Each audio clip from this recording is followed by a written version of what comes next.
3, 2, 2, 1, Blast 0. off. Blast off. Cool. All right, so we're all synced up. Yeah. So then I just gotta stream it. I've been sent porn in DMs.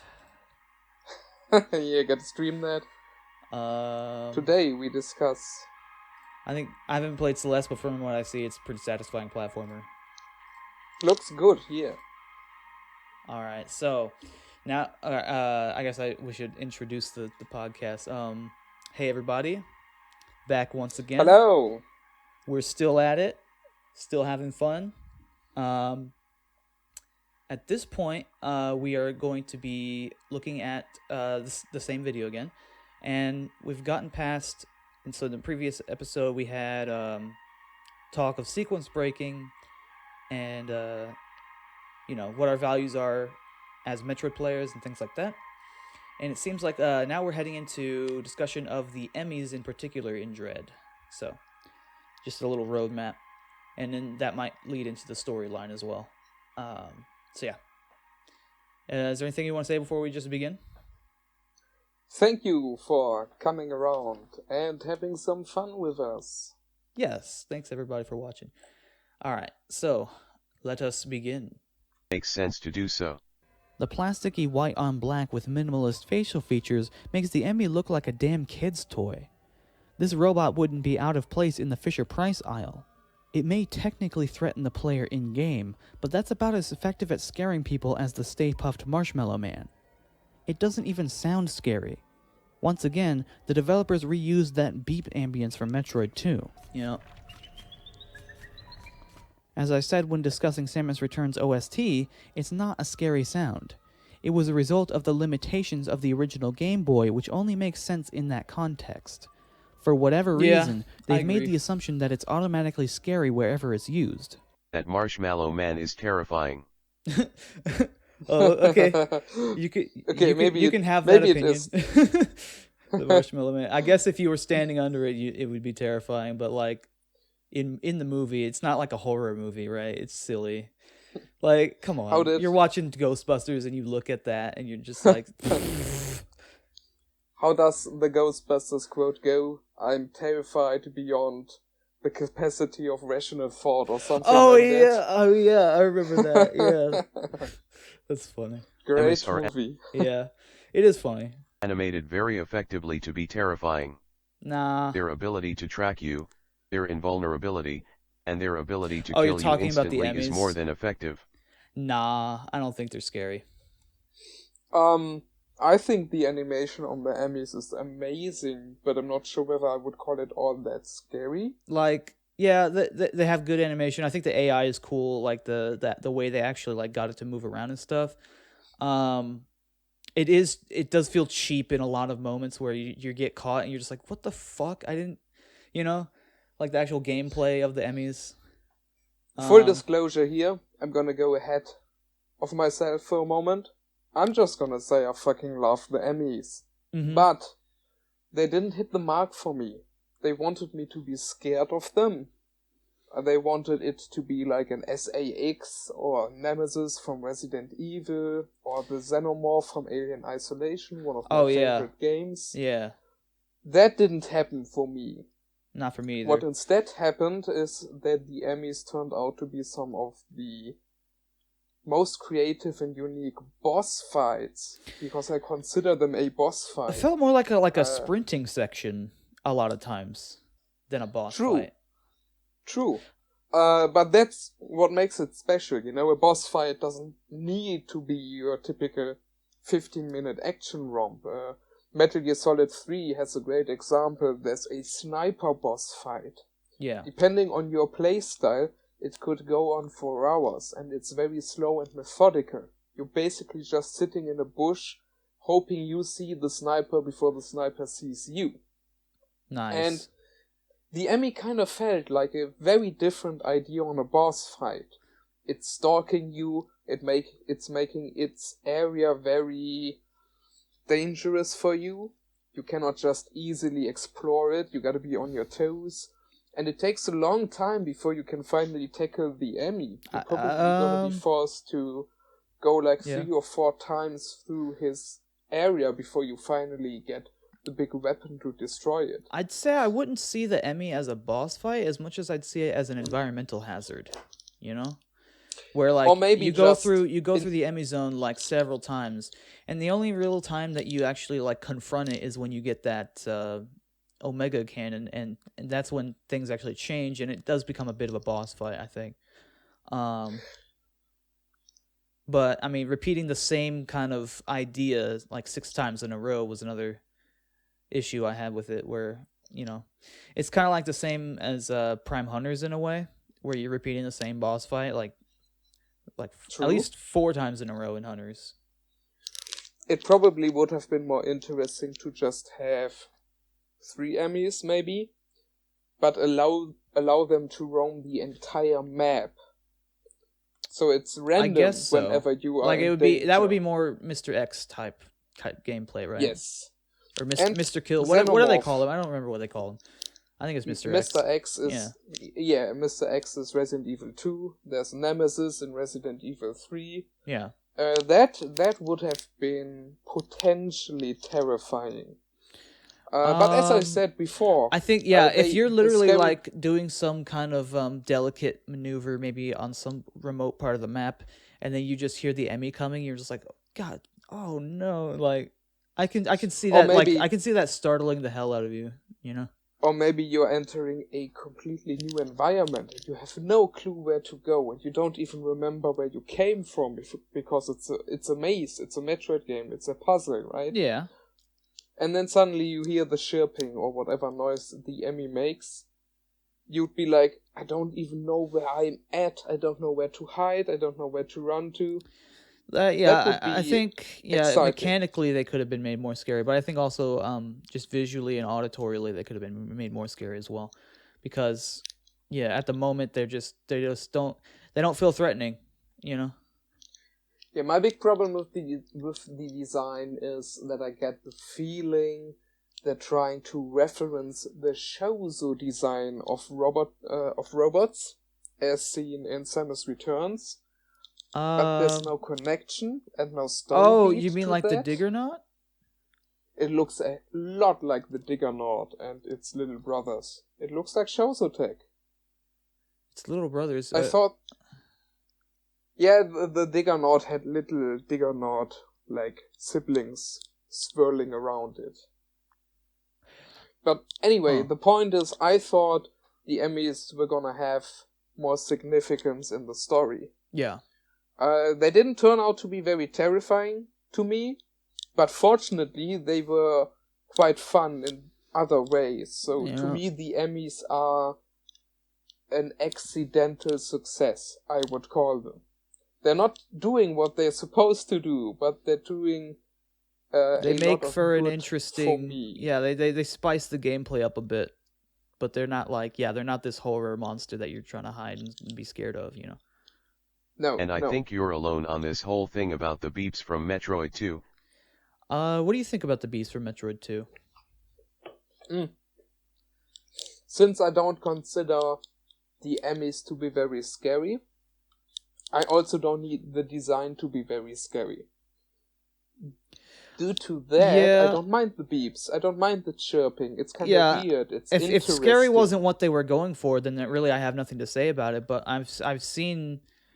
I know that they're trying to make them scary because look at the way they like present them and all the music and everything. So, if that's the case, then the beeps are not doing it any favors. And like again, like I was saying, it's like taking the actual hardware limitations of the Game Boy and pretending like that was always the intended context of the sounds that they made for that game. You know what I mean? Like the depiction. Yeah, or the. There's like a separation between like the hardware limitations and the actual thing they were going for. Personally, the only problem I have with the chirping is that there's too little of it. Sometimes it feels like it's just one loop which plays over and over again. I wanted an aggressive chirping, a curious chirping. I wanted a clueless chirping, depending on whatever the Emmy is doing right now. Or maybe make it not chirping. Maybe make it like something better. There's like robot sound. You can be very creative with robot sounds. You don't have to make it like just like 8-bit beeps. Yeah, I would have liked some more heavy footsteps. That would have maybe made it a bit more scary. Or there's like wall kind of like sounds and stuff.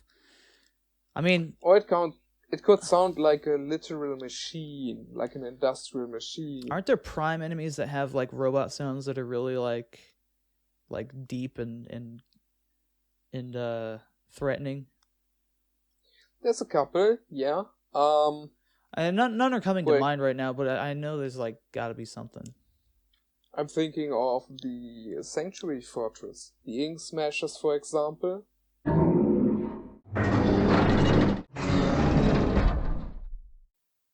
The Sanctuary Fortress also has an example of an enemy that doesn't appear to be very scary, but can actually be quite threatening when it attacks you. I'm thinking of... The Resbit? Yeah, exactly. The Resbit is just a couple of floating spheres, like a collection of drones swirling around themselves. And you don't think of them as very dangerous, but then they have a very potent shield, they have lots of very fast, hard-hitting projectiles, and they have that gimmick with the virus, which can completely fuck you over if it's your first time playing it. You don't see what's coming, Yeah. So yeah, the Emmy design failing to be scary doesn't bother me personally too much, because I don't find the Emmy scary anyway. I just find them interesting. Yeah. Now, of course, I think if I was a developer on Dread, I would be disappointed, because they seem to have tried to make them scary, and that didn't work out to me. Yeah, I mean, it seemed they were trying to make them scary, and then they softened the design, like we were saying before, and I think it may have been a Nintendo thing. Possibly.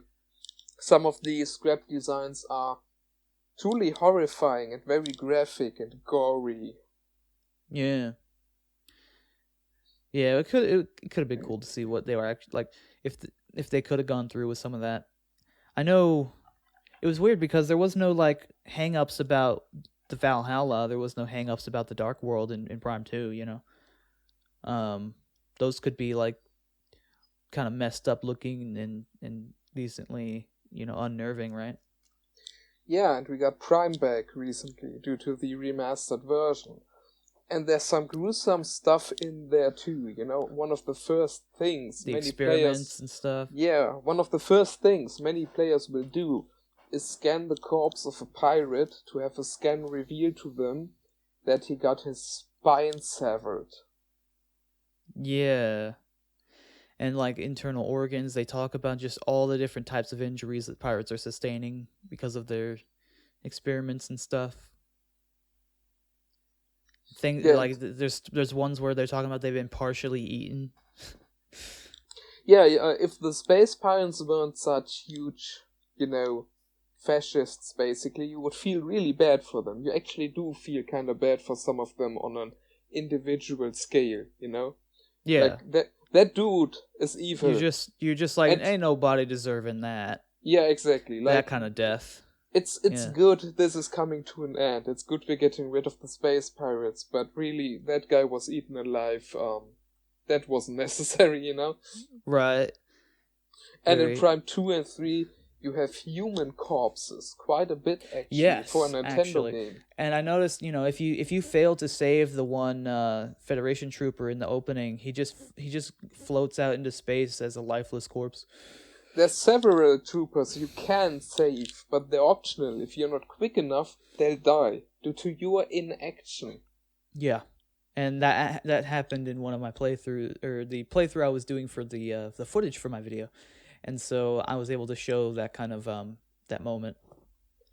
Can I quickly say how much it pains to have one of your soldiers die in that one section on the Space Pirates homeworld planet where you have to escort, I think it was 12 detonation soldiers, you're just detonation like, no! experts.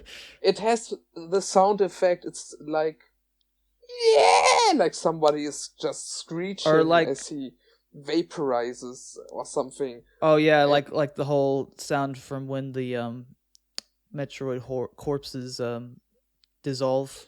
Yes, also a very haunting sound. I'm gonna say this right now. I think the enemies may deserve another chance, but maybe in a game that is more like a Prime game. First person, Samus isn't quite as quick and cannot hide or cannot run as easily from enemies. Yeah, And yeah. Having the ability to run is a big deterrent to just making it feel scary. You know. That's the biggest problem gameplay wise. I noticed in Half-Life 2, in that game, you can. So I've been replaying Half-Life 2 in VR, right? Yes. This past week or so. Mm-hmm. In the original game, you can sprint away from things. You can you have a lot more control over your movements and your aiming, and you can switch weapons super easily, and you can reload super quickly. With the VR one, it feels like you're slower. It may not be that you're actually slower, but your perception of things is going to be slower because you're not able to see like a big screen and take in all the information. So there's that, and there's the fact that you have to reload, and it takes forever to reload because you're actually physically putting the clip in and you're like pulling back the hammer and everything. Plus, turning is more difficult, and there's a lot of things. There's a lot of factors here, but as a result, you're a lot less empowered in the VR version, and it kind of makes the game feel a lot more threatening to you. And so I get through like places I've played through dozens of times, hundreds of times, and I'm dying over and over, and I'm like I'm being more careful than I've ever been, and so that heightens the fear factor. I completely just because agree of with the you. danger. Yes, I completely agree with you. You said you feel less empowered in the VR version of Half-Life 2. And I was immediately reminded of Alien Isolation again. I mentioned it earlier. Mm-hmm. You are very disempowered in this game. Not to the degree that there's no gameplay left for you to experience. You can still deal with the situation, but as a survivor, not as a combatant. You cannot fight this threat. The alien reacts to attacks, but it only gets started. You can blast it with a shotgun in its face, and it's gonna stumble back and hold its hands up. And then it's gonna notice that didn't even injure me, and then it's gonna attack you. And it's a one-hit kill. Similar to the Emmys, but unlike the Emmys, you cannot run away from the alien. Yeah. If it knows where you are, or it even hears you, it will follow you. And it's gonna catch up every single time. If it's aware of you, you're basically dead at that point. Yeah, you need to have really quick reaction times and get into a hiding spot now, or close the door behind you that you can lock or something like that. Yeah. Yeah. Yeah. And in Dread, you are incentivized to keep running. And that takes a lot of the tension away. It causes the Emmy encounter to be an action encounter, which I thought was very fun. I mean, I like the Emmys. As it is, I don't works, mind being chased, but I don't think that's what they were trying to go for. And that's the reason why I'm kind of bringing up the whole why is Emmy not feel scary in my video, right? Yes. I was gonna say, like, imagine the fast zombies in VR. Yeah, it was as scary as you can imagine. Yes, I can imagine. They're literally like, you can hear they're panting in your ear, and you turn and it's up against your face, like. Anyway, so I guess enough on that tangent. Let's continue. The way you project your baseless ideas into the minds of the developers here is especially baffling. The Emmy was a major marketing. I guess he's assuming that it wasn't intended to be scary. I guess if it wasn't, then whatever. Point for this game but it's irrelevant in almost every way that matters to the plot. I don't see how the marketing of this game has any relevance to the gameplay here. Marketing is an entirely separate thing.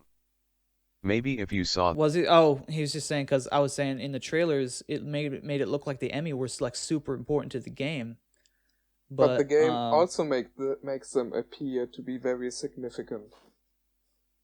It's just that the yeah. focus completely changes directions once we get to the whole Samus is now a Metroid sub-arc. They're kind of discarded. Yeah, Yeah. it's. I guess that would have been more of an accurate point to make. Is like they were discarded after that moment. There's a cutscene And so in terms of like the greater plot, they are insignificant. There's a cutscene where Samus Aran uses her Metroid ability, which has just awoken. I think you might have that was part of the video you just saw. Exactly. But, the people listening don't see the video. There's no video. Tim, the people can't see the video. Yes, Tim. Come on, Tim. Yeah, all right. So there's a cutscene. I don't Samus see how... has just discovered her Metroid powers. She's probably not quite aware yet of what exactly is going on with her. But what happens is that the last and strongest enemies gets to her. And she's basically helpless until the Metroid powers Deus Ex Machina her out of the situation. And you can see on the screen how Samus Aran sucks the story out of the Emmys into herself. This is your like metaphor that you're Yes, it's a metaphor. Yeah. You can watch it. It's on screen. The Emmy, which was so important, gets its life sucked out into Samus, and now the focus is something is happening with Samus. The Emmy is not important anymore. We sucked that dry. Well, she could easily overpower any Emmy at this point. So like they truly do become irrelevant. Yeah, even if there was an Emmy left after this one, they're no danger anymore. She can just suck them dry. Yeah. And then you get to see the central unit also die, because apparently they are connected with the Emmys, which is never explained. Or at least it's not explained what the significance of that is. That central unit thing, I'm pretty sure that was the thing that you keep fighting, like the mother brain looking thing. Yes, that you exactly. Get the Omega from. So, but why did it die after you sucked the Emmy dry? I assume maybe... Oh, I don't know. Because all it does is give you the cannon, right? I assume, but this is just an assumption because the game doesn't make it clear. The central units, just like Mother Brain, are probably Chozo Tech, and Ravenbeak is probably using them to control the Emmys. And for some reason that means if you defeat the central unit, you can now also defeat the Emmy. Not completely sound logic, but also not completely illogical. So I'm wondering, was the central unit thing, those like brain things, was that their answer to Aurora units? I think so, yes. And if Dread's story didn't go so bad in the second half, then I think I would have liked that. Because the implication always was that Mother Brain is just a supercomputer. She got into bad hands with the pirates and they used her for evil, but essentially it's just a supercomputer. So my assumption would you say it was the leader at that point? I guess my personal interpretation will always be, but this may not be canon, this is how I like to see it, that Mother Brain was a tool. The pirates were, the ones misbehaving. I would say, I guess, what in the games, what does Mother Brain actually do that like indicates leadership? Not really much of anything. The best I could come up with, if we exclude Other M, is that they gave her a super powerful body in Super Metroid. Maybe that means Mother Brain is actually too important for us to be just a brain in a jar. Maybe she deserves to have a body and to be a capable fighter. Okay. I guess that still doesn't say leader, Not necessarily. It's the best I can come up with But, if yeah. I ignore other M. I'm guessing if we only had read the manga, we would see that on page like 52 of issue number 9, that they said Mother Brain was the leader, and so now your entire worldview is incorrect. The Get wrecked. AUs in Corruption aren't leaders. Dane is the leader. Yeah, that's true. Actually, you just get to talk to the AU much more because that's their job. They're probably talking to they're like tacticians, right? Yes, and they're probably talking to like hundreds of people at the same time because they're super smart and they can just have radio communications multitasking with several people, I assume. Yeah. So Dane couldn't do that. Dane is very smart and intelligent, and he gets to make the call. He has the authority, but he's just a human. If he's busy, commanding some soldiers around, then he can't also have a talk with Samus. So the AU does that. Okay. That's an interpretation that fits within Prime 3. And I kind of like to think that the central units are similar. Basically, the central units are what the Federation copied to make their AUs. No, I think that's what they were that's even probably just what they were trying to get across. I don't think that's even just like limited to your interpretation. Yes. And that I like. I like that Mother Brain is technically in the game, but it's not just a lame retread. It's not just the character is alive again. It's more like we are referencing the character with some kind of world building that is actually sensible. Yeah. That's also why I liked Crate in Dread, or Crate, or whatever, in Dread much more than Ridley in Samus Returns, because this Crate is probably just a Crate, and there seems to be a bit of backstory, like the shows who captured him. That makes so much more sense than Ridley just showing up late for the party in Samus Returns because we needed a surprise boss fight. I suppose maybe I would have respected the Kraid more if there was any story going on with him besides just the fact that he's there. He got captured, he's chained up. Like they didn't yeah, they that was like, post credits kind of thing. But they didn't actually like say anything about it. I don't know. Nah, I mean, again, my expectations are geared towards what the Prime games offer. True.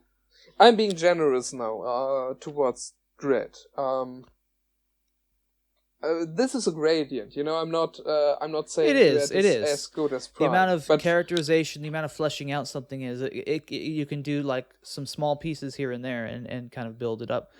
But like, I think, a scan visor would have gone a long way in selling me on this world and to make it not feel like they just kind of threw things together. Yes. And it feels like Dread's world could have supported a scan visor. It's not empty, it's quite detailed actually. They could have put a lot of... I keep saying scan visor, it's just lore system. Just doesn't have to be scan visor, A scan you don't visor have to implement or something... the whole... It doesn't have to look like Super Metroid's X-Ray. Like, you can do a lore system in a lot of different types of ways, but just any kind of, like, writing, the world building. Yes, I agree. Something that elaborates. Because there are hints of world building there. Dread isn't empty. Dread certainly has at least the base foundation, that is there. You could have built on that. But really, it doesn't do that all that much, unfortunately. Yeah. So maybe, just kind of made me feel like Kraid was a bit of just a nostalgia grab. I don't know. Just there's a lot to Kraid to unpack. I guess I'll wait till we get to that, if there is even a place in this video that gets to that. How the marketing of this game has any relevance to the gameplay here. Marketing is an entirely separate thing. Maybe if you saw this commercial for Super Metroid, you'd be disappointed that your vicious dog didn't turn into a tiny quaking one. The story fails to address certain character and plot threads left hanging in Fusion. The Federation has been corrupted top to bottom. Oh yeah, here we go. Okay, so we've moved on from the Emmys, and now we're talking about the story of Dread, and so we're getting into my story section. Worth noting that he has skipped my entire Chozo section that was in between, and I put that there deliberately to show the stark contrast between the Chozo as depicted by Retro Studios and the Chozo as depicted by Mercury Steam. Yes. So without that context, it's just going to have less of an impact, I think. So yeah, just being aware of that. An uncontrollable desire to turn everything into a bioweapon. I don't believe they would have given up on that goal just because Samus randomly blew up their space station. If they're so interested in bioweapons, why would they want to make sure the X are extinct? More importantly, why would they trust Samus after she blew up a metric fuckton of their research and development? That shit wasn't cheap, and she used it to explode a planet. Here we go with the Japanese version copium. Yes. I mean, this was the whole reason fans started speculating about a possible fugitive narrative for Metroid 5, and the writers did nothing with it. And keep in mind that Samus uncovered all the Federation's corruption. She knows how shady they really are, and yet she's continuing to accept missions from them anyway? Not only that, but she's allowed to do so while keeping the Atom Bot with her? I'm wondering, was that really a talking point, the whole fusions of Japanese translation? Was that a talking point before Dread released? Only a little bit. Really, Maybe. as far as I remember, the heavy consideration of the Japanese versions of these games only came around when the Other M disaster struck. And suddenly they needed something to defend Other M, and maybe in order to lessen the negative impact of Other M, they also needed to lessen Prime. So they dug up that little bit of retconning they did with it, and then somebody went along and attributed Retro's brilliant writing with Sakamoto in order to argue that yes, Other M may not be great, but he has also written Prime, so you can see he knows what he's doing, which of course is just gaslighting, because Sakamoto didn't write Prime. He had a veto right on it. What was our original topic? I'm sorry, I didn't want to go off topic that far. We're getting into the version differences of Fusion's story, because we're about to talk about whether the whole Federation is corrupted, or maybe there's just an illegal ring within it that splintered off and became evil.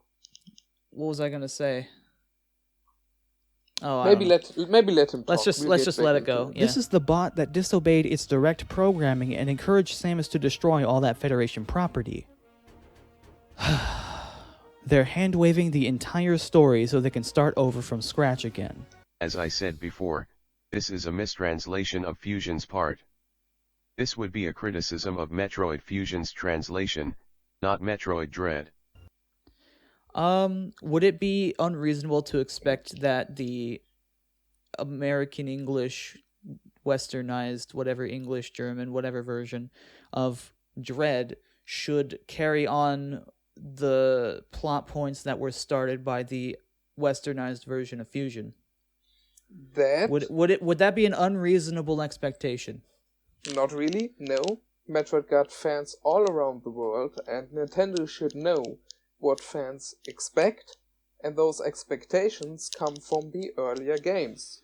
So, additionally, also, Dread was developed in Europe, sure, under Japanese direction and with a lot of Japanese developers on it, but the studio is in Spain. Yes. So, those people probably played a Fusion version that doesn't have those ringleaders in it, which just has a corrupt federation. I'm gonna assume that. I didn't play the Spanish version, but since everybody keeps saying it's the Japanese version, which truly shows how it actually went on in the story, I'm gonna assume it's the Spanish version. It's weird because it's like, that's the true version, and you played the wrong version. Well, additionally, like as if there's been an official statement somewhere about this, you know. They don't Yeah. mention it in Dread's story. They don't mention it in Fusion's story. They don't mention it in Other M's story. There's No. there's nothing to go on other than that the creators of the game, the original game, were Japanese, so therefore we need to use the Japanese version. Additionally, the Japanese version is different in its text. It's still the same game. So now I gotta ask, when Fusion supposedly was about a small splinter group within the Federation becoming evil, then why isn't Fusion a game about grabbing this issue by the root and pulling it out? It makes sense for Fusion to end with Samus being a fugitive, because we learned in Fusion that the status quo has changed. The Federation are not the good guys anymore, they are the bad guys. See how it continues in Metroid 5. See you next time. But if that isn't the case, if the Federation is still the good guys, and it just turns out there are some criminals in there which are doing some awful stuff, then why doesn't Fusion end with Samus revealing that corruption and the Federation locking up the ringleaders? Okay, so like even if there were the ringleaders, like you said earlier, there should still be a suspicion of like how deep the corruption goes, because the ringleaders came out of the Federation. Even Other M, which has an awful story, at least shows us this asshole of a general, and it shows us the scientist who was conspiring against Samus. And it shows us actually decent members of the Federation, because Adam and his squad, apart from the Deleter, those are good guys. So even Other M is closer to doing it right than Fusion, because it actually is about a part of the Federation being good and another part being bad. They actually took that and wrote the game from the ground up with that in mind. Yeah, and in Fusion it's apparently just a line they tossed in at so the last easy second. to like mistrans. So like, I guess our point being like, it's really not our fault that we're judging the game like this. Like, No. and it's not wrong to judge the game like this. No. Because that's what we've been presented with in our versions of Fusion. So there you go. But not before he gets the chance to say, "Any objections, lady?" one last time. It doesn't make any sense in this context because he's not actually in charge of her now. Not even in an Other M kind of way. He's basically inconsequential. It's like they just included the line because that's what Adam says, right? The line is there because Adam would say it before missions, not because he is in charge of Samus. It's also foreshadowing the twist at the end. Ravenbeak. It foreshadows the twist how? It would say it before. Let's listen to his sentence again. I it completely like for missions, glossed over. not because Adam says, right? the line is there because Adam would say it before missions. Same. It's the same argument anyway. That's what Adam says, right? So then, not because he is in charge of Samus.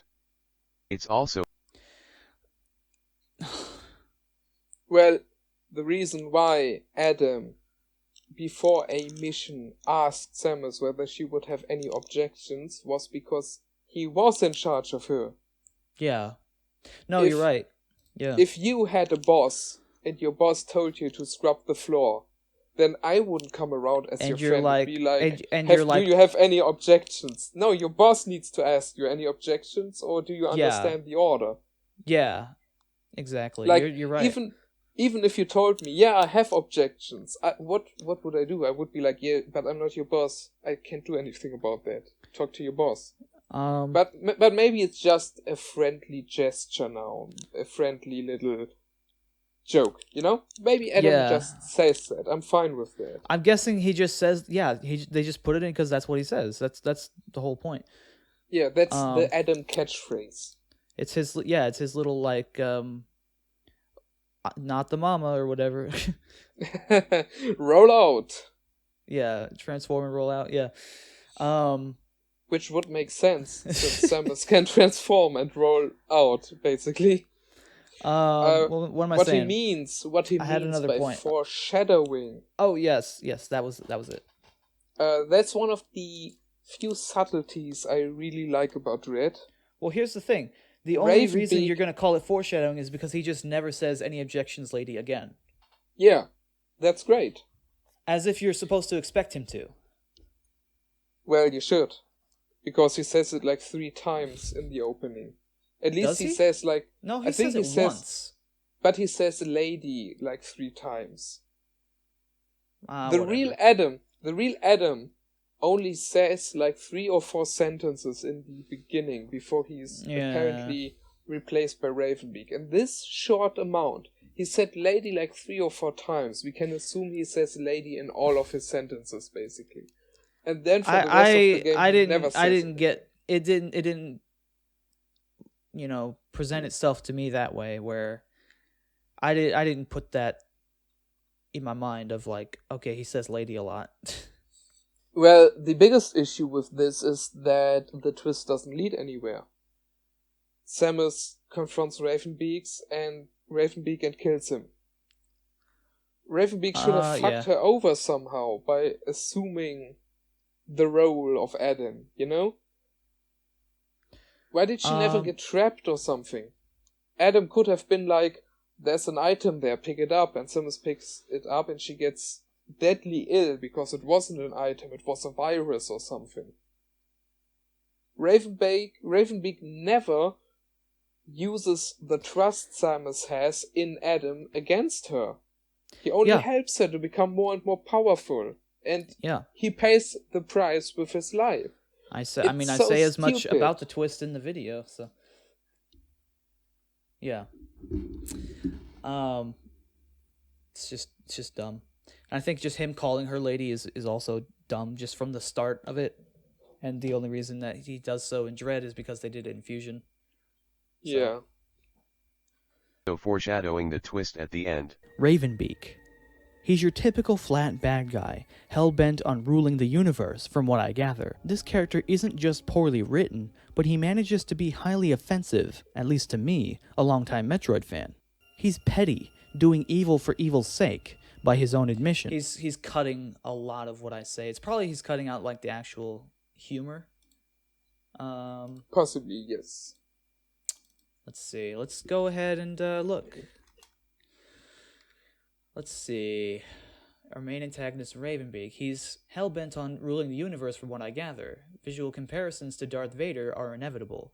This character isn't just poorly written, but he manages to be highly offensive, at least to me, a longtime Metroid fan. That shouldn't come as a surprise. Because we've just gone over the Chozo's history in the Metroid series, it should be understandable why this cartoonish villain Chozo is so offensive. Now, he might have cut this out because he actually skipped my section on the Chozo. True. So then he says he's petty, doing evil for evil's sake, by his own admission. Power is everything is paper-thin motivation. Power is everything is paper-thin motivation. This is the first living Chozo we've ever seen in the franchise, and he's written like Dr. fucking Claw. Now that we see living Chozo in Metroid, why should we care to wonder about their past? They've stopped being mysterious. I'm going to anticipate what his point's going to be. He's going to say, these Chozo are not those Chozo. Therefore, you shouldn't be mad at all. Therefore, you have nothing to complain about, you know? Let's see. Before, all you could do was speculate on this elusive, ghostly species.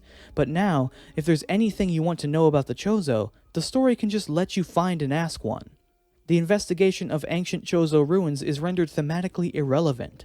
It's not a tomb anymore. For all we know, the Chozo may have been there just last Thursday. It's the Metachlorians all over again. You know what? Let's give Spider-Man his uncle back while we're making the habit of reviving the dead.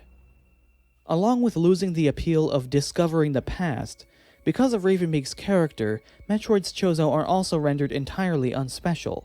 They're ordinary, not elevated.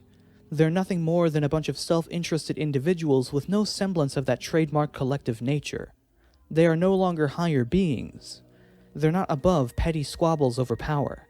They're just as susceptible to greed, hatred, prejudice, and evil as any other species in Metroid. The concept of the Chozo being higher beings immune to things like greed or petty squabbles is pretty nonsensical when you stop and think about it. Because of course they would be just as susceptible to conflict as the rest of the universe. No, because that's Pro- not how they're depicted. Prime argues against that, and even in Metroid 1 to Super, it was always implied that these Chozo are at least one step ahead in developing their society and civilization in comparison to us.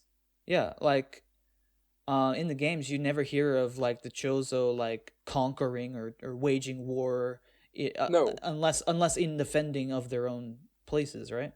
We get to see Chozo soldiers through statues and murals, but they never tell a story of a great imperialism or something like that. It just seems more like tradition. Like basically, kind of like Samus. They're gonna need warriors because, you know, there are dangers out there. There are others that seek to dominate them. They are so not. There's that. But they like, are not attackers, but they're are not very pacifists. They're very clearly risen above all of that, especially when you look at Prime, and like they're reaching into like almost just like the supernatural in just the transcendent like knowledge they've gathered. They don't seem to understand their transformation fully themselves. Yeah, the way they are written, because it's very vague. You cannot comprehend it easily. If they ever understood what happened to them, then it must have happened after they ascended. Yeah. And you see them kind of like having their influence over the entire like other races, at least in the Prime games, because the Prime games are really good about that kind of shit. It's also interesting, in the Prime games, the Chozo aren't presented in a vacuum. They are contrasting the space pirates. They are the anti-space pirates. They are the clear opposites. The space pirates are also very highly developed, maybe more so than mankind. Yeah, but okay. All of that goes... Yeah, none of that is spiritual or societal. It's very aggressive. It's about science and progress. Their society is actually war. a degeneration from what humanity has. If you look at it from a social standpoint, yes, from a civil standpoint, technologically they are moving into the Chozo direction. They're really good. But the Chozo and Space Pirates were written as clear opposites in Prime. And now in Dread, we have killed off the Space Pirates, and the Chozo are just rewritten to be like Space Pirates. At least that specific tribe of the Chozo. Pretty much. And that really wasn't necessary. Nah, it wasn't. I think they could have done a like, if they wanted to tell this story, it didn't even have to be Chozo. They could have made it some other fictional race that they've come up with. True. Racism doesn't make but I guess that wouldn't have tied into Metroid 2 as cleanly, would it? Just make a new planet, a new species, a new threat. There you go. Yeah. To conflict as the rest of the universe. This bird racism doesn't make any sense. Yep. Bird racism doesn't make it. What do you mean? Samus screamed because Metroids are apparently, because I'm treating them as like a unified race. The Chozo. Maybe he's gonna say more about that. Maybe he's basically saying because I think that the Chozo are like this unified force of good in the galaxy, that's me being racist. It's just a jab. Apparently racist now. And no, you can't just ask a Chozo whatever you want to know about it because one of them is hostile and the other is quickly killed off. You can, because they can just make more Chozo in the next story. True. You know? You see what I'm saying here? Like, these Chozos... It's a floodgate they've opened up with their writing to where it's like, oh, now we can depict them living. So now there's nothing stopping us from just doing that whenever we want to. It's like the Marvel like slippery slope where they keep just lowering their standards until you get to like She-Hulk and Loki and shit. Yes. And it's really about the theory. Of course, there's no button in the game you press to now have a talk with a Chozo. It's just that you get an entirely different feeling walking through the Prime ruins, knowing someone used to be here, who isn't here anymore, and who may not even exist anymore. Yeah, And yeah, Dread, you're right. and It Dread, wasn't about whether or not they literally had you able to ask them. It's about the fact that that's something they can definitely do now. That they're not going to have any sort of reservations about. Let's imagine you are visiting Rome in Italy. I was in Rome, and you see a lot of ruins from the ancient Romans, right? Yeah. But you don't get yeah. that feeling that Prime has, because when you're standing in the Colosseum, and then you leave the Colosseum, you're surrounded by a huge city. These are basically ancestors. These people didn't leave. Sure, they transformed. Rome doesn't exist anymore, but Italy does. Yeah. That's exactly what it is.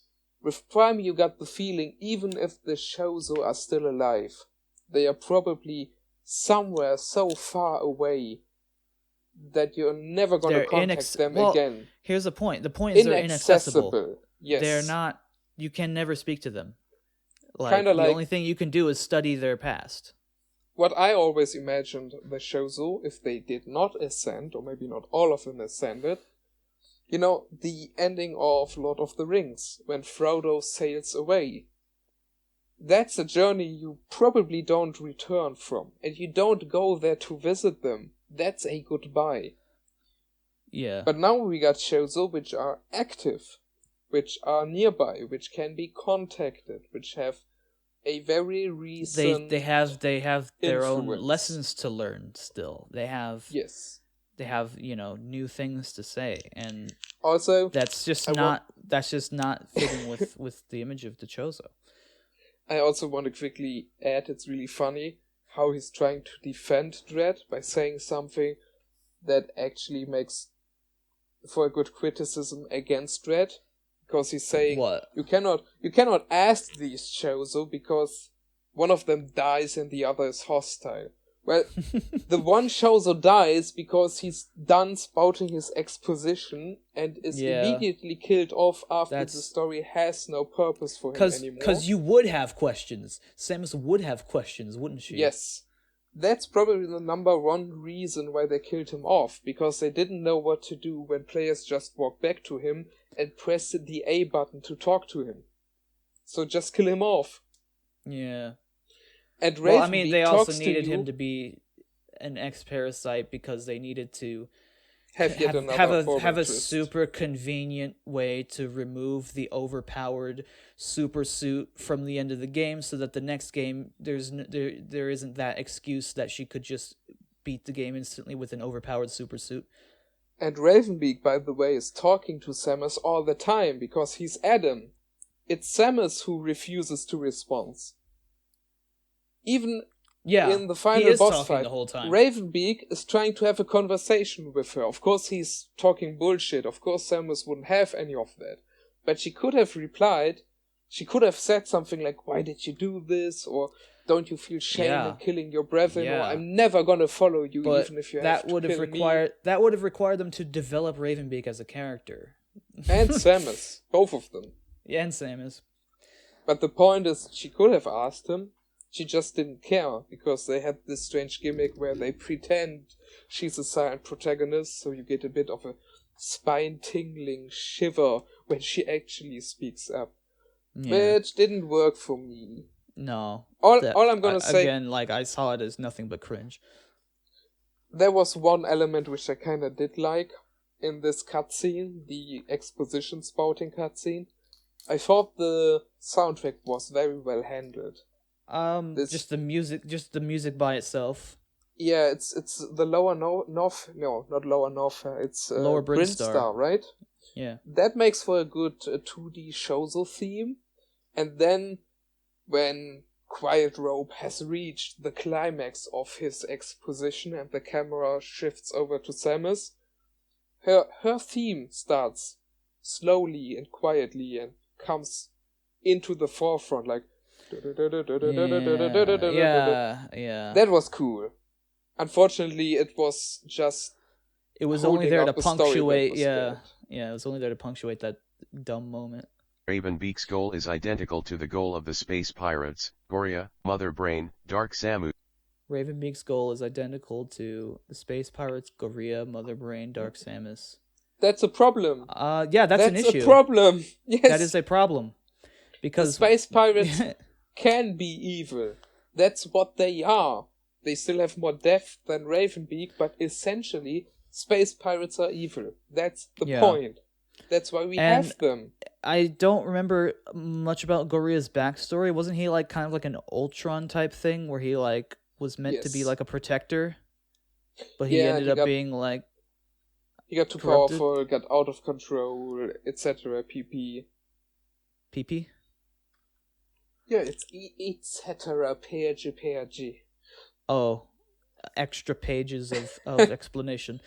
Yes. Dark Samus, we already went over her motivations. What was the other one? There was another. Mother Brain, because Mother Brain is associated with the pirates, so it's the same thing. Yeah. But yeah, you're giving us a complete 180 depiction of the Chozo, and you're giving us no reason why you're giving us that other than just cardboard cutout. Like I'm evil because I'm evil. Muhaha. I'm more open to the idea of an evil Chozo, or maybe even an entire evil Chozo race than you are. You can do it. You can do it. But I want to stress, the writing needs to be on point. You have to just support it so well with your characterization and everything. Like, what we know of the Chozo, you need to introduce us to the Mawkin slowly. You need to like build it up, give us something to think about, you know? Yeah, I remember. It's like what caused their society to be evil? I remember. I actually got interested and excited when in Samus Returns they revealed those military Chozo to be threatening and killing other Chozo. We didn't know they were called Markin yet. We didn't know the leader was Ravenbeak yet. It was just a handful of images, right? Back then I thought, this could be so interesting. Maybe this evil Chozo isn't actually evil. He's just not willing to make compromises when it comes to people which develop something as dangerous as Metroids. He's basically saying, you're playing God, I can't allow this. You need to die. Maybe he has a good reason to do this. But he didn't. He just wants more power. Yeah. And he could have been the Metroid universe's version of Thanos, everybody. Thanos is actually a really great villain in my opinion. No, that's why I said that. I would have taken a Chozo Thanos, yes. Where he has this worldview that's like justifying everything he's doing. He's like, this is why this is a good thing to do, you know? I mean, just look at how much bullshit the galaxy had to went through just because some Chozo developed Metroids and they got out of control. Samus had to destroy several planets because of that. Well, I can easily imagine. At that point, Ravenbeak's motivations would align with Samus's at that point, though. Yes, which is why he would be interesting. His methods are unacceptable. But guess what? You know what could drive the conflict? You know what could drive the conflict? Tell me. Samus has Metroid DNA. He needs to make sure that every Metroid is eradicated, like all traces of it. So that would drive your conflict. That would be awesome. That would be fantastic. That would be dreadful.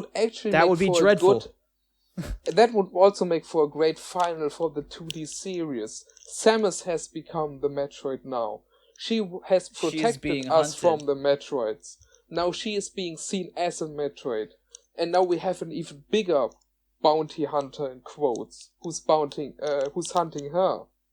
Yeah. We could even have story-wise, that would be that would be sick. And imagine his motivations could align with the Chozo of Talon and everything like that. He could be like them, just that he has this. This would be a very good justification, I think. imagine the game wouldn't even hint at the beginning that you're gonna have to fight a Chozo. Instead, you get your standard Metroid story. The Federation called Samus, like, the space pirates still have Metroids. We cannot allow this anymore. We're going to their home planet of origin, and you need to destroy all of the pirates. Then you fly there, and they're all dead already. And in the rumble and over dead space pirate corpses is Ravenbeak, having destroyed the pirates and all Metroids, because he's like, I cannot allow this to happen anymore. I would say that's a good idea, except that it kind of undermines the whole point of Super Metroid, which is like the last Metroid. I know, but we fucked that over with Fusion anyway. So yeah, we did. We already did. So coming from that point, you could have had a bit of a red herring. Where Maybe you think, the whole point is that the Federation were the ones cloning Metroids in Fusion. So then, again, the Federation is shady as fuck. yeah, that could also come into play. Maybe Ravenbeak could be like, once I kill you, Samus, I'll cleanse the Federation next. None of you deserve or are worthy to hold the power that the Metroids provide. They need to be gone. Okay. It gives you like something that. better. It gives you something much better to work from than I'm evil. I will conquer the galaxy. Ha ha ha ha. Yeah, he's much more like a Thanos. He's having an idea he could reasonably believe to be good. Even if you don't agree with it. You can reasonably argue for his position. Because it has some validity to it. If you want to go with the whole Samus mutation route, then there's something to fear with her.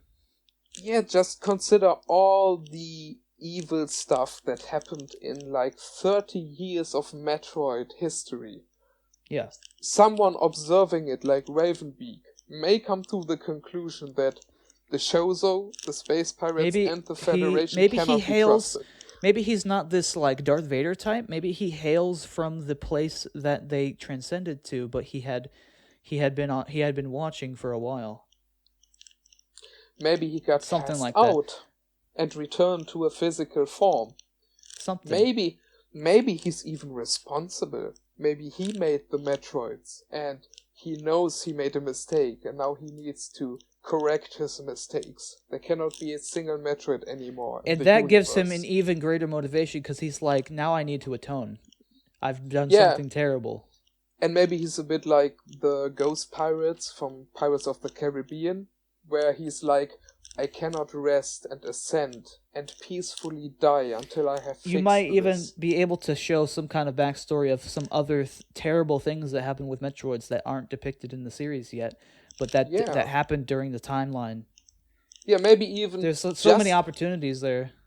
Just to make the storyline even more complex, maybe show us something good Ravenbeak did. Maybe a planet that was about to be devastated by Metroids, and he intervened and saved a civilization that was about to be sucked dry by Metroids. That would make him probably as well written, if not better written than Thanos.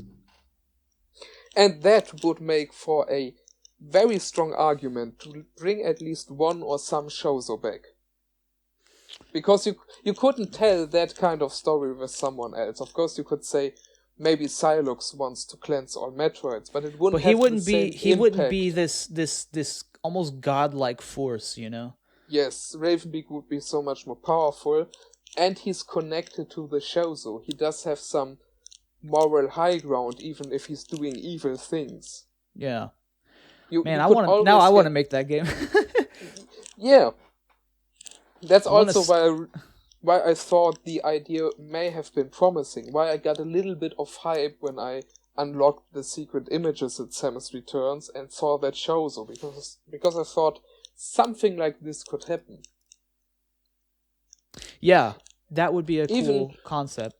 Even if you start a new game of Dread and you haven't played it before, you may still feel like this is where you're gonna get to, because Ravenbeak is really mysterious.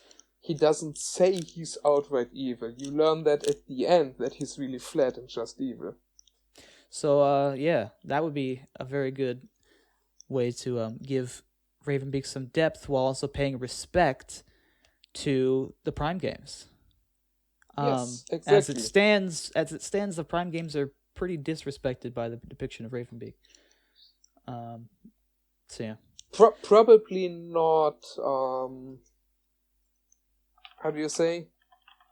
Probably not on purpose. I can see it. Yeah, that it comes across like they weren't even aware of the Chozo in the Prime games. I think it comes across like they had only seen maybe the other 2D games and maybe read the manga, right? They probably definitely read the manga, actually, because I think they repeated some plot points. Yes, they most likely have. There's certain references in there. We still don't know with certainty where the story is coming from. Maybe it was a Sakamoto idea.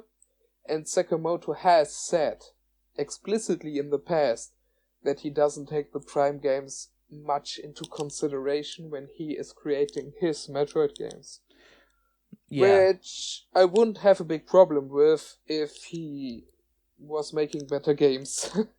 Yeah, it would be like kind of like just two different reboots of just equally good stories. Being, or any other Metroid villain. Criticizing his hunger for power but not any of the other villains is a blatant double standard. Yeah, and he's just not understanding why I'm saying that. I get that he's Chozo, but that really doesn't change anything. It does. The Chozo are much bigger and more complex than simply being the do-gooders unified race you claim. Chozo have long been shown to live in separate tribes and carry much more than any one moral compass. We have the technologically advanced Chozo of Skytown, the Amish-like spiritual Talon for Chozo. Those are the same. Newsflash. Newsflash for you. Those are the same. I was about to just drop an N-word. Those are the same dudes. Those are the same dudes. Don't do a PewDiePie. Yeah. So that have largely abandoned their tech. SR388 Chozo building many temples and excelling in bioengineering, and more. Dread naming tribes and going against your interpretation of the Chozo means that you misinterpreted the Chozo. So it couldn't be that the writers didn't interpret them correctly? Yeah. No, of course not. You must be wrong, Tim. Okay. Simple as that. Where you got this idea of all Chozo sharing a specific way of life is beyond me. It's from the Prime games, man. Yeah. It's from the Prime games. Especially when the games have shown us that Chozo live different lives, disagree with each other, and live on many planets. Whoa, wait. When did we ever get We didn't ever hear them disagreeing. Yeah. That was never a thing. We can reasonably expect that Chozo living on different planets separated by light years of distance do not share the exact same culture up into every minute detail. It'll be like going to a different state in America, you know? Yeah. Or maybe the culture might be a little different, but it's not going to be like one state is evil and the other state is good, you know? Yeah. My example again, visit Rome as an European. They're gonna speak a different language in Italy, but you're not disagreeing with them. You still have the same-ish value complex, you know? Yeah. There's gonna be like a unifying attitude among all Chozo. Especially because it's like, imagine I imagine it's similar to like Star Trek's like Federation, where you know there's different crews, there's different people have different methodologies, there's different like ideologies, whatever, but they all kind of have the same goal of just exploring the universe and everything like that. At least the that section of Star Trek's Federation. But also keep in mind that all Chozo, if I read the lore correctly, maybe I'm wrong, but I'm pretty certain I'm not, all Chozo are coming from Skytown, Elysia. All Chozo come from... Is that true? Because the story goes, if I remember correctly, that the Chozo had left their biological planet of origin, their planet of biological origin, so long ago due to their advanced space travel technology that they don't even remember where they're coming from. They don't know their home planet. Okay. So they decided to pick a new home planet, and that was Skytown Elysia. And then what I'm going to assume is that these highly technological Chozo living in a floating city started moving to different planets, like SR388 and Zebes, and then finally Talon 4. But Talon 4 wasn't a colony. Zebes and SR388 were colonies because some Chozo splintered off and founded these colonies. Talon 4 was the result of a migration of peoples. The entire planet migrated over. And Prime also stated, I think the pirates say so, some of their logs say it, that Talon 4 was the central planet of a huge Chozo imperium. I kind of get the feeling that if all other Chozo were warmongers and technologically highly advanced, living in giant towns, that they wouldn't have chosen this hippie planet for their hometown, for their central planet. Every depiction we've seen of them seems to be that they're mostly peaceful, right? Well, and also very solidary and one with nature. Imagine you were watching Blade Runner 2049, this huge technologically advanced city, right? Mm-hmm. And then there's a new scene they added, and they are like, we're gonna show you the government now. We're gonna show you the leaders of this world. We're gonna show you the capital of Earth. Okay. And it's some dinky farm where some people are living there with no technology, and they're just like, yeah, we want Luke Skywalker sitting there drinking blue milk. Yeah, and everybody in the city... It would be that type of reveal, wouldn't it? Everybody in the city is accepting commands and considering people as their leaders, which are just sitting in a circle at the campfire roasting rats. They drinking beer. God. Smoking weed. That would be funny. I cannot really imagine the Marking looking up to the Talonian Chozo and considering them to be their capital. Yeah, it just doesn't fit. It just don't fit, just like the salami lid. It feels like you really want to hate this game. This does not add up at all. So, okay, if it was that simple, like, here's the thing. I can't like this plot point. Even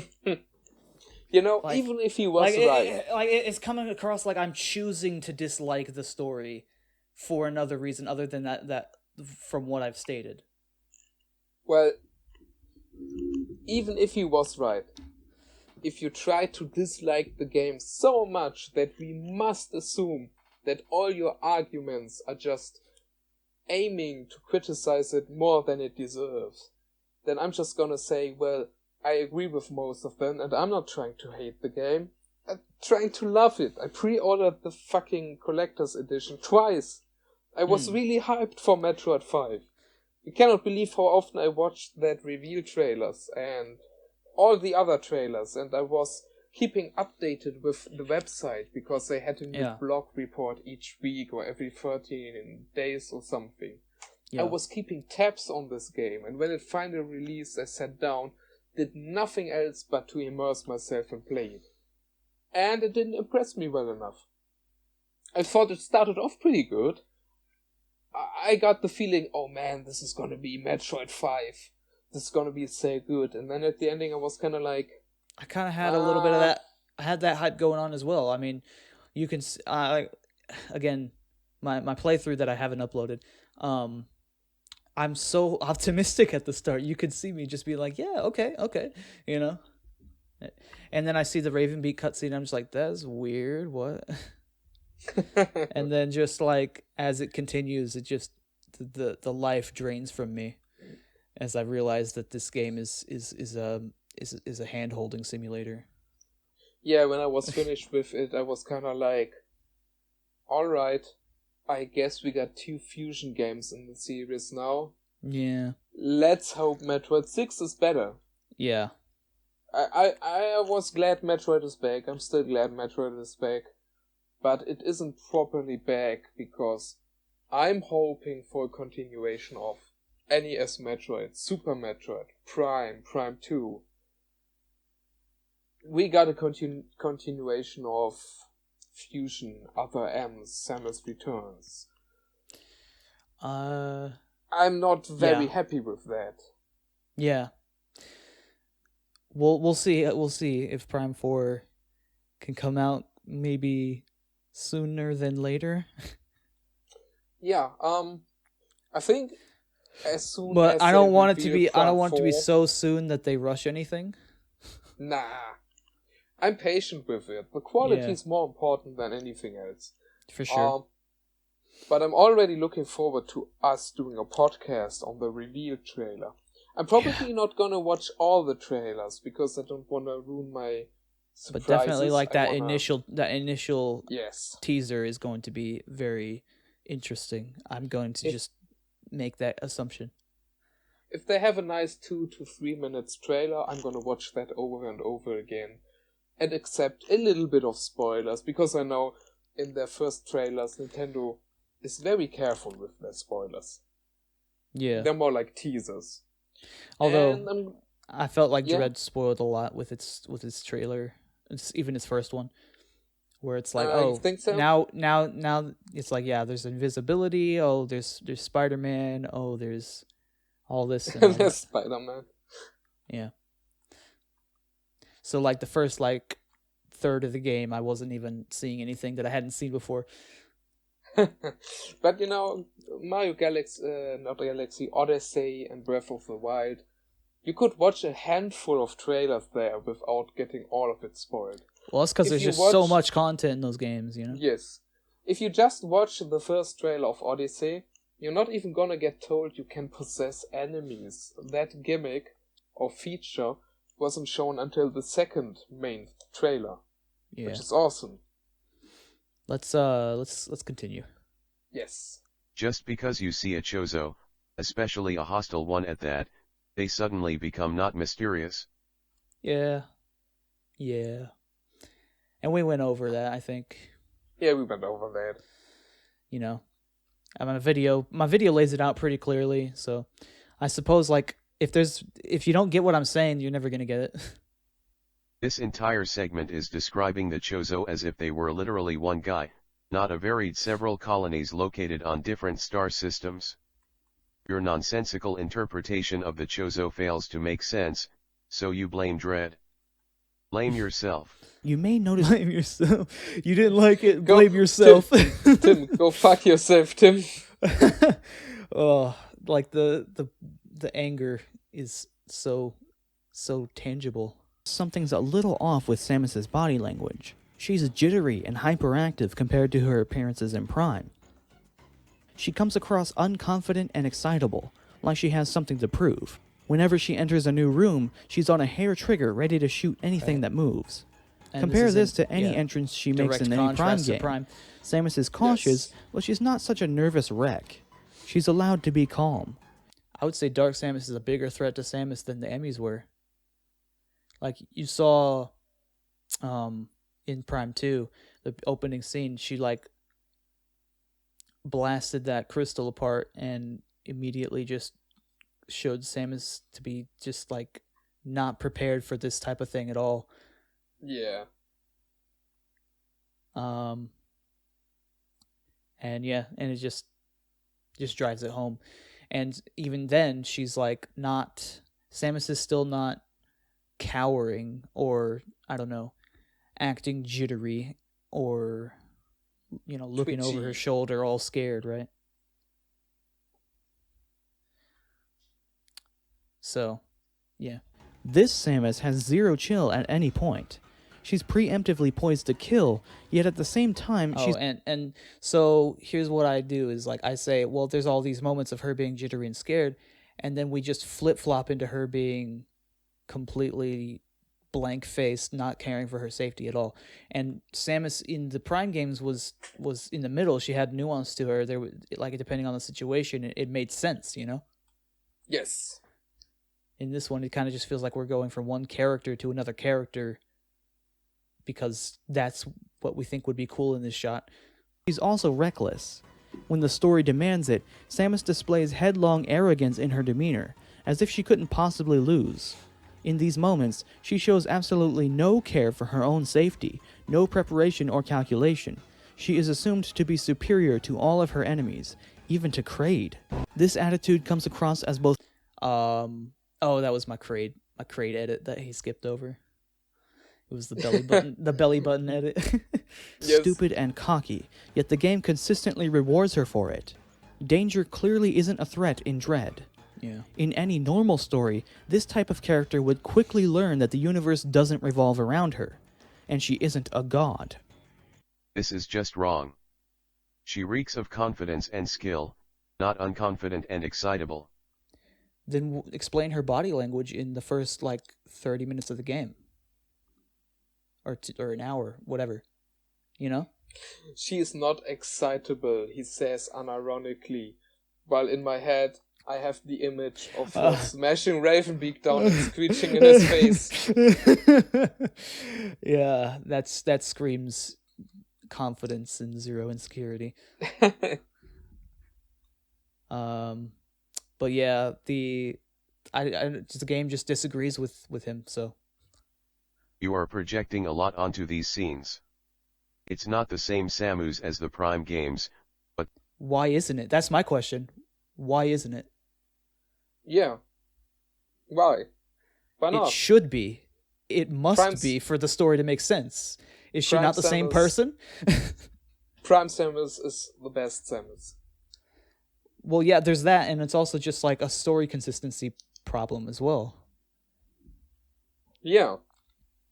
Even Fusion Samus still felt a little like Prime Samus. There was some just it wasn't as far as Other M had pushed her or Dread is pushing her. Yeah, Fusion you can easily imagine that's Prime Samus who got into a mission over her head. She's for the first time I think that's pretty charitable, but yeah. But it's still I'll let you make your point. It's more connected. It feels more like the same character actually. If we're comparing, you're not immediately taken out when Fusion Samus voices her concerns. You're not immediately like, oh, Samus never did that. That makes no sense for her. You're kind of like, more like, you're right. Oh, poor Samus. There's nothing that overtly raised my eyebrow. Yeah, it's more like if you meet a friend who's usually very self-confident, and this time around he feels really small and silent, and you're kind of like, oh man, the poor dude must have some problems in his life. This Samus is more like, who is she? What happened? What is this character? Right. Like, what's her personality? It feels like everything is just starting from scratch again. Yeah. She feels like the fucking Doomslayer, and I'm saying that as somebody who loves the fucking Doomslayer, but he doesn't belong in my Metroid. He belongs in Doom. Yeah, Samus's personality is not the same as the Doomslayer's personality. It shouldn't be. Yeah. And it's not the same as whatever the fuck is going on with the jittering, the unsureness either, It feels to me like Mercury's Dream or Sakamoto or whoever was in charge of this failed to separate the in-universe Samus from our expectation of the character. Because to us, Samus Aran is fucking awesome. But Yeah. to us, she's kind of like an action figure. You know what I mean? We play around with her and we feel super awesome. But the in-universe stuff shouldn't treat her like this. I see what you're saying. She shouldn't try to impress somebody when nobody is around just because the developers know. That's something the player we are does. Still watching. Yeah. Yes. I get what you're saying. Yes. But this is a far more seasoned and experienced Samus. This is and remember I remember the discussion we had in Discord. He's saying like literally the scenes where she's choosing to step one step away from a massive like impaling spike because she's just that experienced. She's just that seasoned that she doesn't have to actually take any precautions with her movements. True. That's kind of the point that's coming down the pipe here. Yeah, you can make that point. You could say that Samus occasionally dodging the spike may not be a sign of arrogance.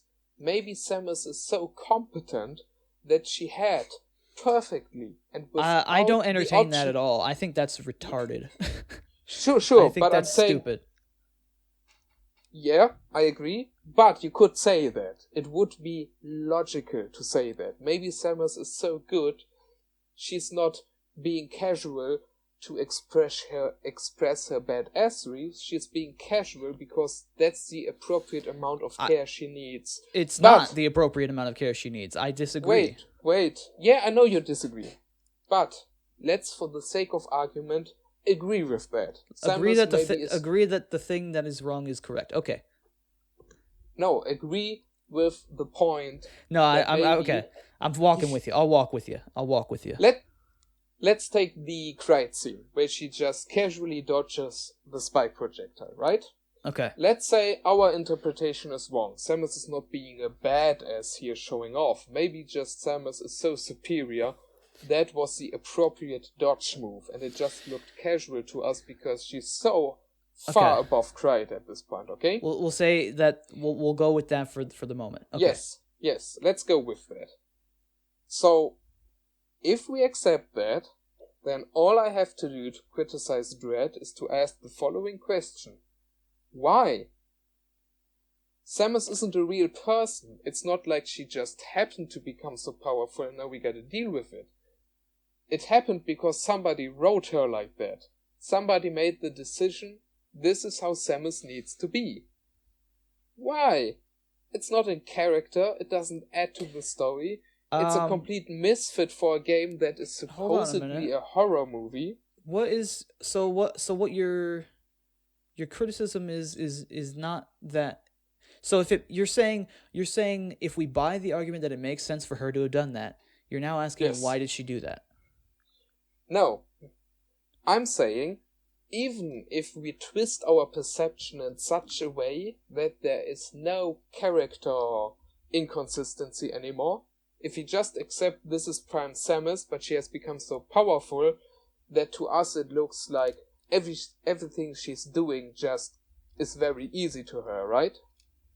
Then we still have the criticism towards the writer of the story, asking why he would choose to do that. It doesn't fit the game. It's a horror game, and we have the most powerful Samus ever. And what's with the feeling of isolation and challenge? I suppose. Are you saying it? Because that's another argument is that even if we take Dread in isolation, it doesn't fit with the previous depiction of her being super jittery, super like overcautious, right? I'm just asking for the intent. What is the point? Yes, of course we can write I think the point is very clear. It's because it looks cool. Yes, exactly. And that's the only point. And that's flat. And we don't have to like that. I don't like it. You don't like it, clearly. I don't like it because it doesn't make sense for her to even like. She's not. No. Even if it makes sense, do you now like it? Let's assume. The thing is, okay, if it makes sense, like, okay, let's see. Okay, so imagine if it was a different type of danger. Okay, so imagine like an enemy. Well, there was this lava enemy, right? and Samus is wearing the various suit, the gravity suit, whatever protects her from lava.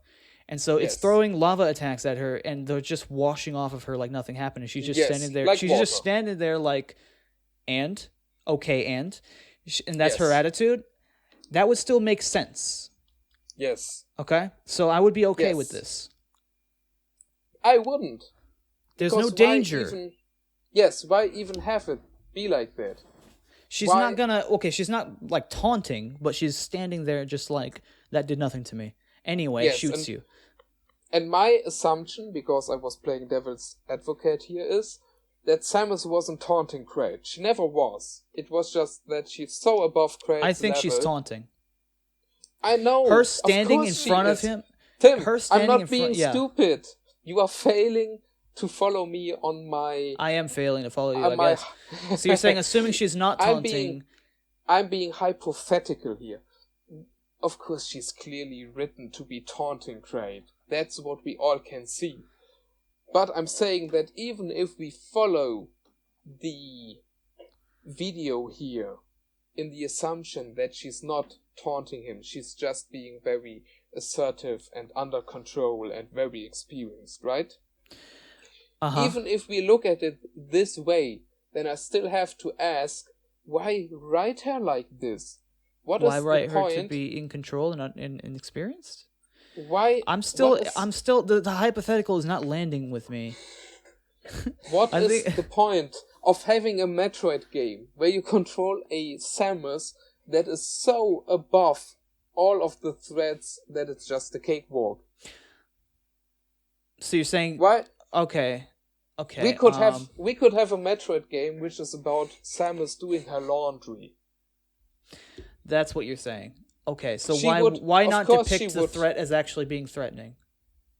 Yes, exactly. That's What's what you're saying. The point? What's the point?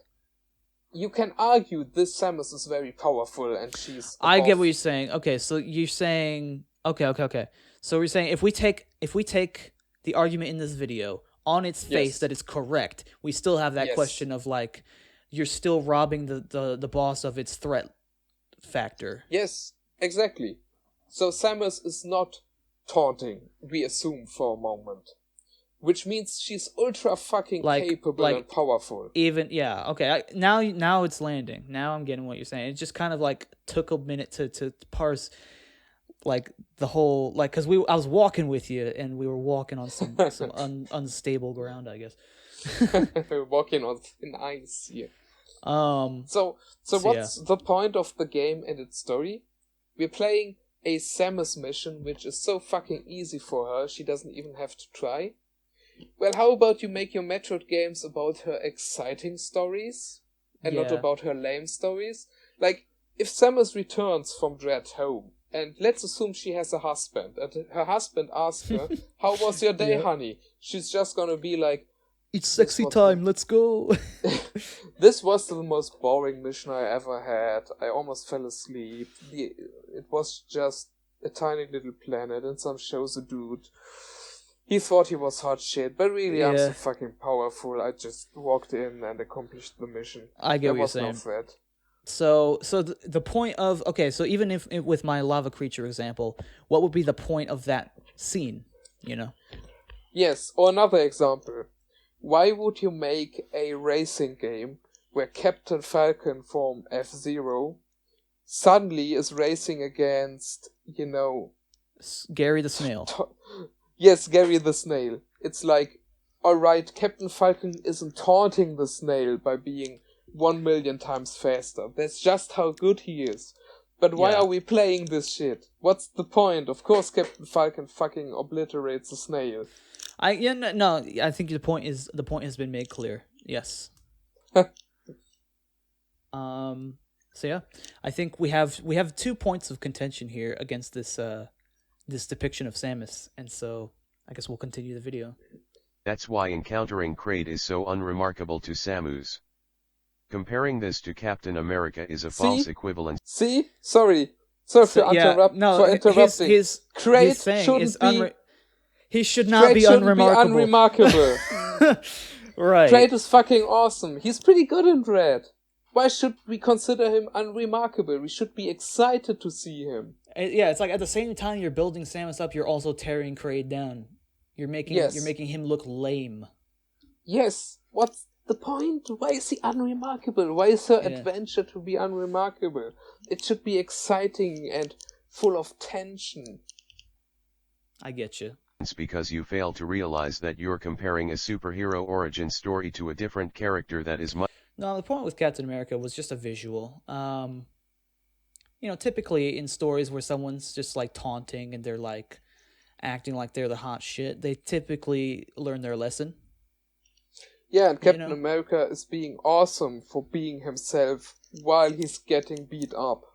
He's in the disadvantage and he's still trying to... The only reason I was showing that scene was just because this is a character who has learned the lesson that they are not invincible.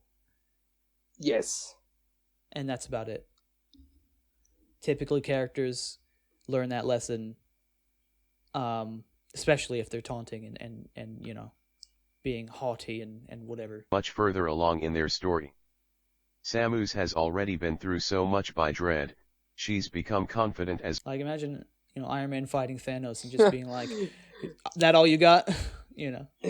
Samus has just lived through so much in Dread that she's very confident. Which is why just 2 games ago in Other M, she was a shivering, crying mess. And even in Fusion, she was insecure. That's the point about Fusion. Yeah. It's a mission she doesn't feel comfortable with.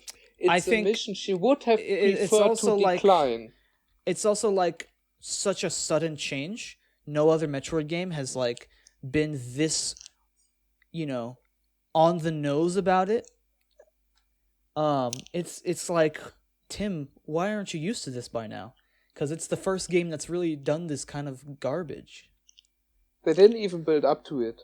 If they had like 3 Mercury Steam games and over 3 games she becomes like that, it still wouldn't have been to my taste, but I would have argued it's if she development. Suddenly develops, like, she's like, I guess, she gets like, what am I thinking about? There's like a character that's like that, where it's like they start off and they're fine, but then they get to a point. I think maybe some points in Invincible, if you've seen that, Mark tends to like, he like beats one, he's like scared of the first few guys or whatever, and then he starts to grow used to it to the point where he's like making one-liners. Or many animes do that, kind of like Dragon Ball-ish, Son Goku becoming more and more powerful. I'll take your word for it on that. I haven't seen Dragon Ball. Okay. I assumed you saw that because it's Dragon Ball. I did. I've watched a lot of anime, just not Dragon Ball particularly.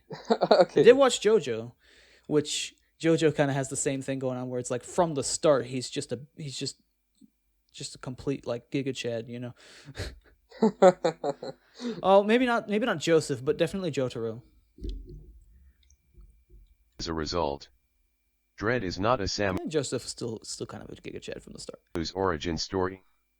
If you wanted a fair comparison, you'd have to compare her to the Captain America in a chronologically later film like Endgame. Okay. Let's see. Look for a scene of Captain America. Yeah, look for a scene of Captain America getting beaten up in Avengers Endgame. That's all you have to do. In Endgame, he proves to be able to pick up Thor's hammer, which proves that he is worthy, which proves that he is a good guy. Okay. What's our point here? Well, Samus probably wouldn't be able to pick up the hammer in Dread because she's taunting her enemies and she's pissed and she's frustrated. Captain America is a generally great guy. I guess really what he's saying is that Samus has earned the right to be a dick. I think that's really what he's saying. By this point in the story, Samus has earned the right to just taunt her enemies. Her adventure is unremarkable, and she's also pissed by her job. They should but like that's not how this works.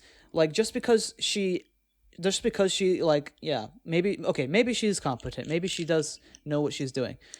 Like even if she can taunt like an enemy, I don't believe she would do that. She hasn't shown to be that kind of person. You know, This is also a point brought up against Captain America in Endgame, actually, because people say Captain had earned the right to travel back in time and be with his GF, right? laugh. Yes. And grow old with her. The point is, according to Captain's personality, he wouldn't do that. Sure, he's earned the right to, but that's not what he does. That's not him. Yeah. He doesn't give up on the rest of the universe just to be with the GF, right?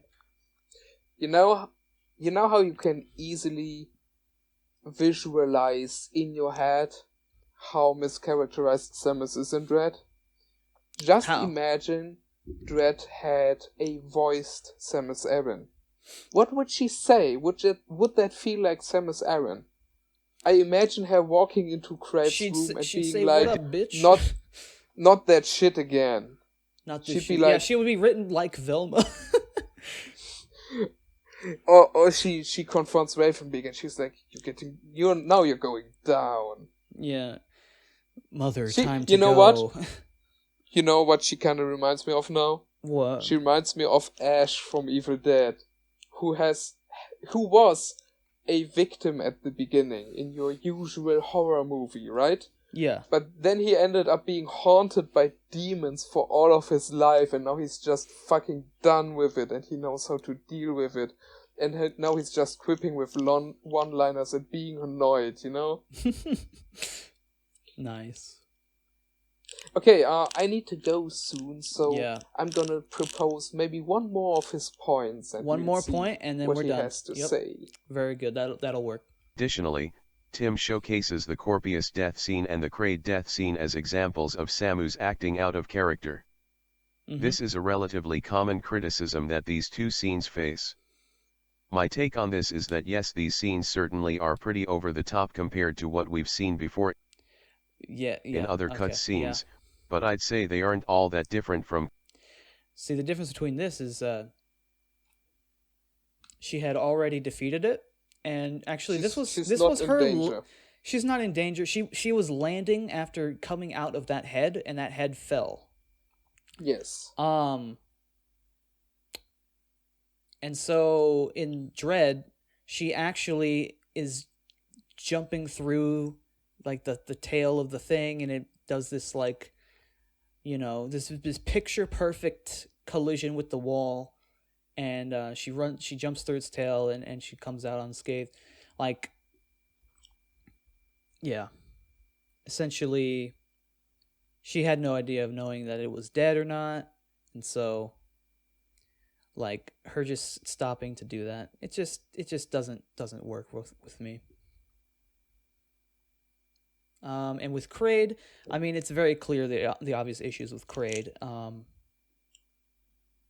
Yeah, she doesn't even bother to go one step back when Kraid is screeching at her at the beginning of the boss fight, supposedly because she sees that Kraid is chained up, but later on it's revealed he can actually break out of the chains. So if Kraid had done that in the beginning, he could have smashed Samus, and she would have stood there like an idiot taking it. Yeah, and then her stepping one step out of the way of a giant, massive spike that was, ready to take out that wall behind her. It's just idiotic, and so yeah, to compare this to Prime, and it's just not. It's not an equal comparison. Cut scenes like this one in Prime 2, and especially the 3 Leviathan death scenes in Prime 3.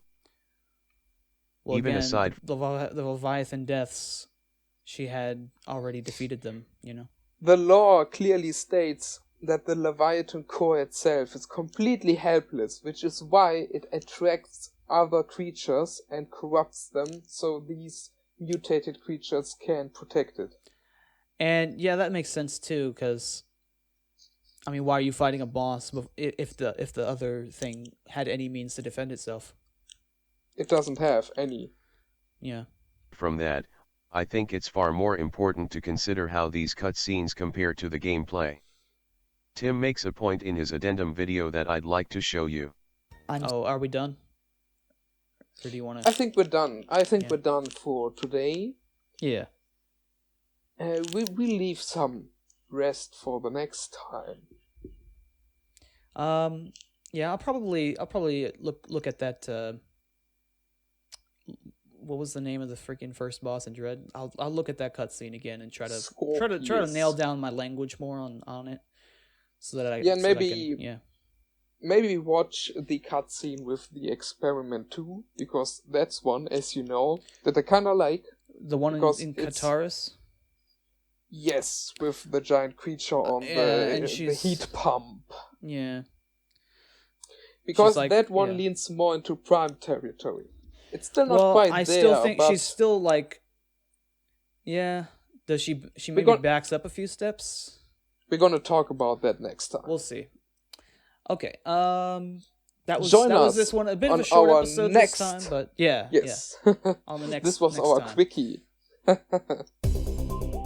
Hey guys, didn't want to leave you hanging on that cutscene discussion, so I figured I'd attach a little section here at the end.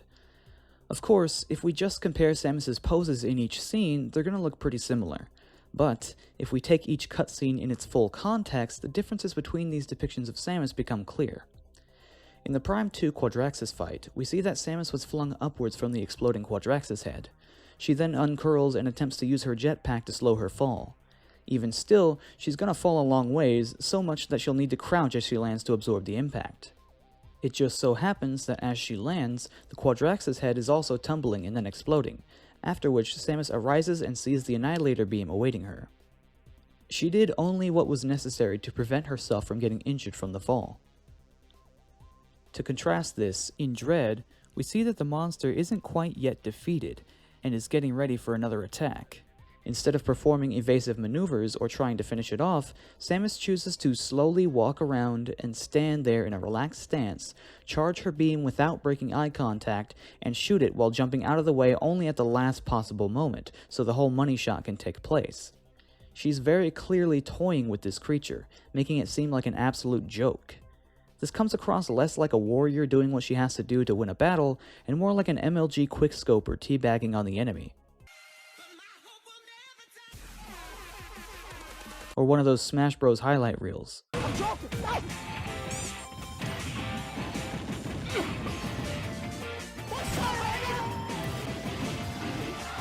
Do it again. Oh, was that a taunt? Oh, come on, man. Come on. And while I think the Prime 3 animation works perfectly fine after the first Leviathan encounter, I believe in the first scene, I would agree that Samus shouldn't have acted like she was expecting it to fall. However, in my opinion, we're still not anywhere near the cheese levels of Dread. Additionally, I can point to many instances of Samus's behavior that are good examples of her calculating nature. The way she responds to Flagra, Thardus, Dark Samus in Prime 2, and the Berserker Lord in Prime 3 show how she doesn't forget how dangerous her foes are and takes the necessary precautions when dealing with them. It also shows that she's not omniscient. She dodges clear out of the way because she doesn't know the exact spatial limits of each attack. The way Dread handles Samus's behavior not only makes her feel overpowered and omniscient, but it also makes the enemies feel impotent, inconsequential, lame. But anyway, I hope this helps to illustrate the way I see these depictions and why they're not the same. See you guys later.